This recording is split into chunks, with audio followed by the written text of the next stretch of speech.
When you talk about the beard, what is the one shadow that has always followed him? It is the postseason ghost, right?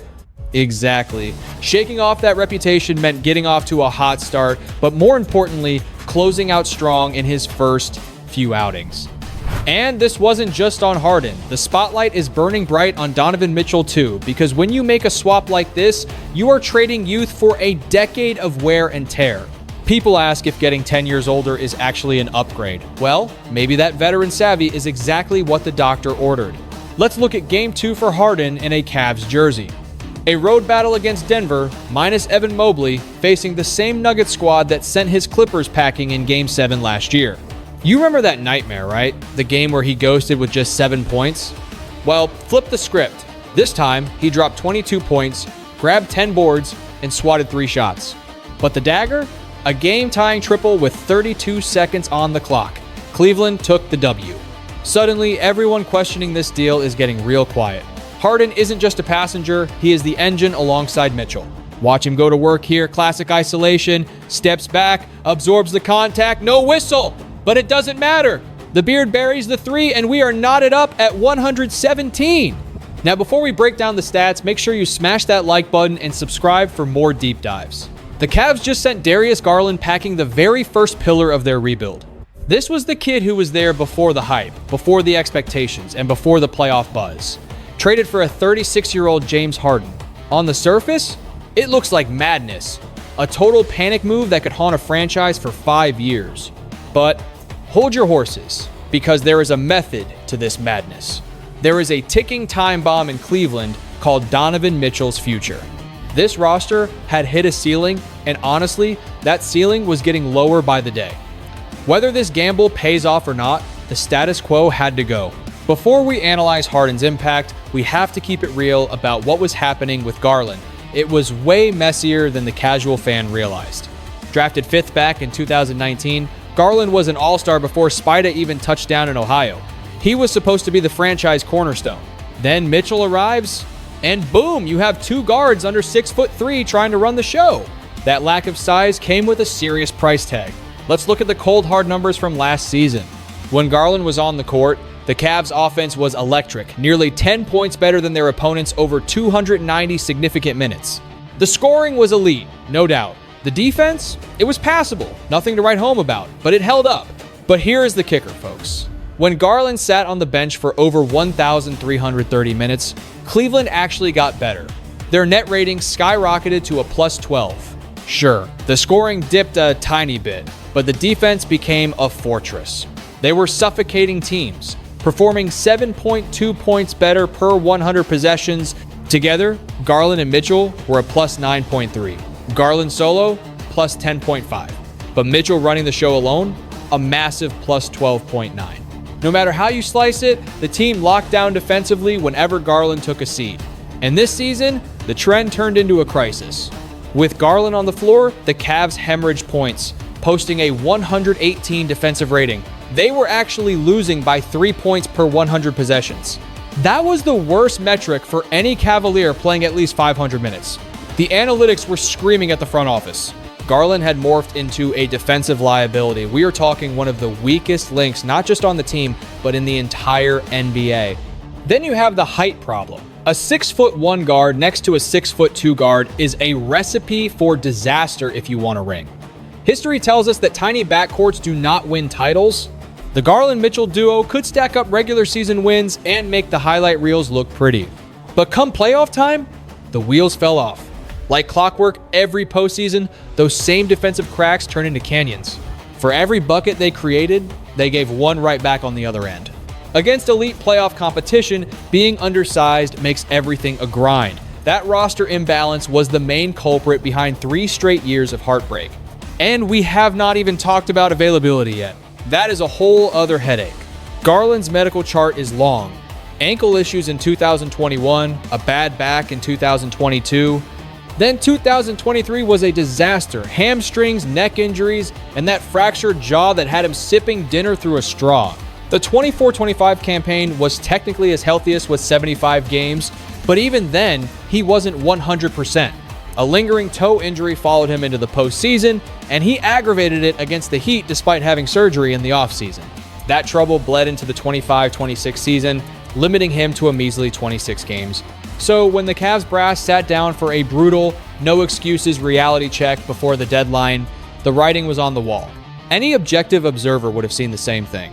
Now, throw in the pressure cooker of Mitchell's contract situation. His deal could be up next year, and the clock is ticking loud. Mitchell says he loves the land, sure, but he is a competitor. He wants banners. If this ship isn't sailing toward a title, nobody would blame him for jumping overboard. That is why Cleveland pulled the trigger on one of the most controversial swaps in their history, shipping Garland and a second rounder for James Harden. If you are enjoying this breakdown, do me a favor, hit that subscribe button so you do not miss what happens next. When you lay out the facts, the Harden trade stops looking like panic. It starts looking like the only logical play left on the board. This is Harden's 6th jersey in 17 seasons. He is 36. Fresh off a 2.5-year run with the Clippers, the beard is on the move again. And naturally, at this stage of the game, everyone is asking the same thing. Is the tank empty? But here's the reality check. Everywhere James Harden lands, teams get better. Cleveland is betting the house that he's the missing piece for a title run right now. Let's look at the numbers. Harden is dropping 25.4 points and dishing 8.1 assists a night. Compare that to Garland's 18 points. Before the trade, he guided the Clippers to a 15-4 record over their last 19 outings. Is he past his absolute peak? Maybe, but he is still producing at an elite level. Just last season, he grabbed MVP votes and secured a spot on the All-NBA third team. Plus, availability is the best ability. Harden suited up for 79 games last year and played 44 of the Clippers' first 47 this season. Meanwhile, Cleveland was missing Garland for 25 of their first 51 matchups. Don't forget, Garland also sat out 4 of 9 playoff games last year with that nagging toe issue. If you're loving this breakdown, make sure to hit that like button. Now let's talk physics. Standing 6'5" and weighing 220 pounds, Harden completely flips the script for Cleveland's backcourt. Neither he nor Garland are lockdown defenders, but Harden's sheer bulk makes him way easier to hide. Opponents used to headhunt Garland because he couldn't contest bigger wings. Harden, on the other hand, can hold his ground against guards and even battle some forwards. That size is a game changer on offense too. One of the Cavs' glaring weaknesses this season was zero rim pressure. They had no guard who could consistently bully his way into the paint. It was all perimeter passing and contested pull-up threes. In fact, the Cavs ranked just 16th in attempts at the rim. The arrival of the beard fixes that instantly. He still possesses that lethal mix of power, finesse, and hesitation moves to slice through defenses and get to the bucket. He currently ranks 9th in the league with 14.8 drives per game. He sits in the 60th percentile for shots at the rim among point guards and finishes at a 66% clip that's the 71st percentile. That alone plugs a massive hole in their offense. Before we get into the pick and roll mastery, don't forget to subscribe to the channel for more updates. Speaking of which, the pick and roll is about to get scary. Cleveland hasn't relied on it heavily, but with 2 athletic bigs and Harden running the show, the playbook is changing. We are talking about one of the greatest pick and roll maestros the league has seen in a decade. The proof was there in his debut win over Sacramento, 23 points and 8 assists. But the box score doesn't tell the whole story. He was serving up effortless looks to the rollers all night, whether it was Jarrett Allen, Jalen Tyson, or Craig Porter. Harden handled the traps, absorbed the pressure, and delivered the rock with surgical precision. By the final buzzer, it was clear Cleveland was already building a new identity around Harden's playmaking. That momentum rolled right into the next game against a much tougher squad, the Denver Nuggets in their house. Despite a hostile crowd and playing without Evan Mobley, the new-look Cavs clawed out a gritty 119-117 win. Harden was the engine yet again, draining the game-tying triple with 32 seconds on the clock and finishing with 22 points, 10 boards, and 7 dimes. Perhaps even more impressive, he swatted 3 shots, proving that defensive versatility we mentioned earlier. The trio of Harden, Mitchell, and Jarrett Allen combined for 76 points, showing they can carry this squad against the league's elite. Harden also completely changes how defenses treat Donovan Mitchell. With Garland and Mitchell both standing under 6'3", teams felt safe blitzing them with double teams. They knew Cleveland couldn't always make them pay. With Harden on the court, doubling Mitchell is suddenly a death wish. You cannot leave the beard open, and if you trap him, he is going to dissect your defense every single time. This season, the Cavs have lived and died by Mitchell. With him on the floor, they boast a plus 6.6 net rating. Without him, it crashes to a negative 3.3. When Spida sat, the offense stalled. Harden gives Cleveland a legitimate superstar to run the second unit. A guy who generates quality, looks for himself and the crew on every possession. Now, the big question, can they mesh stylistically? Under Kenny Atkinson, Cleveland runs a motion-heavy, transition-based system. Harden has made a living in slower, isolation-heavy sets for most of his career. There is going to be a learning curve. Both sides need to adapt. But remember, Harden is a veteran at this. He thrived with Chris Paul in Houston and shared the rock with Kyrie and KD in Brooklyn. He knows exactly how to play, alongside other ball-dominant alphas. Atkinson isn't sweating it either. As he said, high IQ players figure it out. It makes the job a heck of a lot easier. And it seems Mitchell and Harden are already locked in, according to reports from Tony, Jones, and Chris Feder. The two stars had a long conversation the night before the trade was finalized. By the time they hung up, both were convinced this was the move to make. Mitchell didn't mince words with the media. He told Fedor, "We all know what he brings, but with that comes big expectations. We fell short the last 3 years. Now the goal is to go out there and get it done. No more excuses. It's go time. Just get out there and execute. Listen, I know exactly where your head is at, and I won't pretend. This isn't the elephant in the room. James Harden's postseason resume, it's ugly. The moment the trade dropped, the haters had a field day. And frankly, they aren't wrong. The man is ringless. Sure, you can blame some of it on terrible luck or situations beyond his control, but a massive chunk falls squarely on his shoulders. For all his regular season brilliance, he's branded himself as a superstar who vanishes when the lights get brightest. Look at the career numbers. 22.5 points, 6.5 assists, 5.5 boards over 173 games. Looks decent on a spreadsheet, right? But context is king. Game 7s are where legends are born. For the beard, it's where dreams go to die. Remember that do-or-die clash with Denver? 7 points, 2 of 8 shooting. The Clips got crushed, and Harden was a ghost. Since 2020, he's been in 4 Game 7s. The stats? A ghastly 13.8 points on 27.5% shooting. From deep, a frozen 16.7%. Compare that to his regular season, 23.5 points on 43% shooting. That isn't a slump. That's a cliff dive. Houston, Brooklyn, Philly, L.A., different jerseys, same disappearing act. He didn't even face the music after that Denver loss. Silence. But hey, before we write the obituary, hit that like button and subscribe if you're rooting for a redemption arc. Because his Cleveland debut against those same Nuggets, totally different vibe. In a gritty win, Harden was instrumental in taking down the squad that sent him packing last year. We're talking 22 points, 10 boards, 3 blocks. It was a statement game saying, with Mitchell, things might change. That choke artist label is earned though. Cavs president Kobe Altman didn't dodge the question. He admitted there are probably 5 specific disasters out of those 173 playoff games Harden wants back. But the front office believes he raises the team's ceiling. The logic? It's brutal, being the sole focal point of a championship offense. The silver lining here is that he doesn't have to be Superman anymore. He's got another alpha dog right beside him.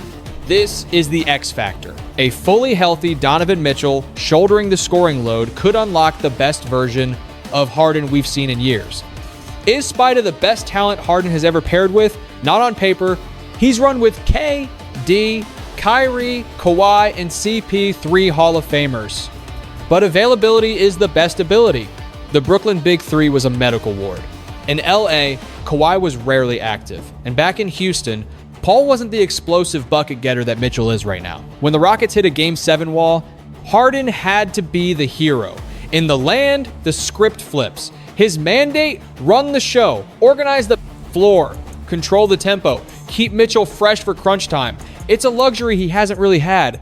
Plus, you've got Mobley and Allen, 2 versatile bigs, ready to feast on Harden's lobs. Throw in the rise of Jalen Tyson, And suddenly, the court is full of guys who make defenses pay when they double-team the beard. This depth allows Cleveland to weather the storm even if Harden has an off night. But let's be real, it's a massive roll of the dice. The Cavs are betting the house that Harden checks his ego at the door, that he'll defer to Spida in the clutch. They're banking on him playing the facilitator role, letting the younger, faster scorer eat. If you think this gamble pays off, smash that subscribe button. But wait, Altman wasn't done. They shipped out Hunter, Lonzo Ball, and 3 seconds to bring in Dennis Schroeder and Keon Ellis. This isn't just a reshuffle, it's a transformation. The bench just got deeper, grittier, and way more dangerous. Schroeder is a battle-tested vet. Yeah, he's been moved 8 times. But don't let that fool you. He is an engine for any second unit. The Lonzo experiment, it was a bust. The jumper vanished, the 3-ball plummeted, and without his old bounce, he couldn't attack the paint. Schroeder solves those problems immediately. In Sacktown, he was putting up 12.8 points and 5.3 dimes. He can get his own shot or set the table. Plus, he's a winner. Look at his FI, Bachelor of Arts World Cup gold with Germany. He brings a championship mindset. Then there's Keon Ellis. This kid is the sleeper of the deal. A 26-year-old undrafted grinder, but his defense is elite. We're talking 95th percentile in blocks and 96th in steals for wings. He is one of only 2 guys in the association averaging 2 steals and a block per 36 minutes. He is an absolute nightmare for guards. His offensive game is still raw, but the potential is there. He's knocking down 41% from deep for his career. That blend of lockdown defense and floor spacing is exactly what the doctor ordered. That lack of bench depth was a killer. But with Donovan Mitchell playing the best basketball of his life and the East looking vulnerable, the Cavs are pushing all their chips in. They are trading long-term security for a legitimate shot at the crown immediately. When you pair 2 guards with that insane level of scoring pedigree and veteran savvy, you create arguably the most dangerous backcourt in the entire association. The executives in Cleveland have made their stance crystal clear. Winning is the only option. Patience is officially out the window. They are swinging for the fences. Acquiring James Harden is not just a roster move, it is a loud statement. It sends a warning shot to every contender that Cleveland is chasing a ring this season. The days of wait and see are over. The days of hoping for luck are history. The heavy hitters are in the building. However, this is where it gets tricky because looking good on paper is miles away from actually hoisting the trophy. So I want to turn it over to you. Does this move make the Cavaliers the team to beat? Can they punch a ticket to the finals? Drop your hot takes in the comment section. And listen, if you dug this analysis, go ahead and crush that like button. And hit subscribe right now so you stay locked in for more exclusive sports coverage just like this.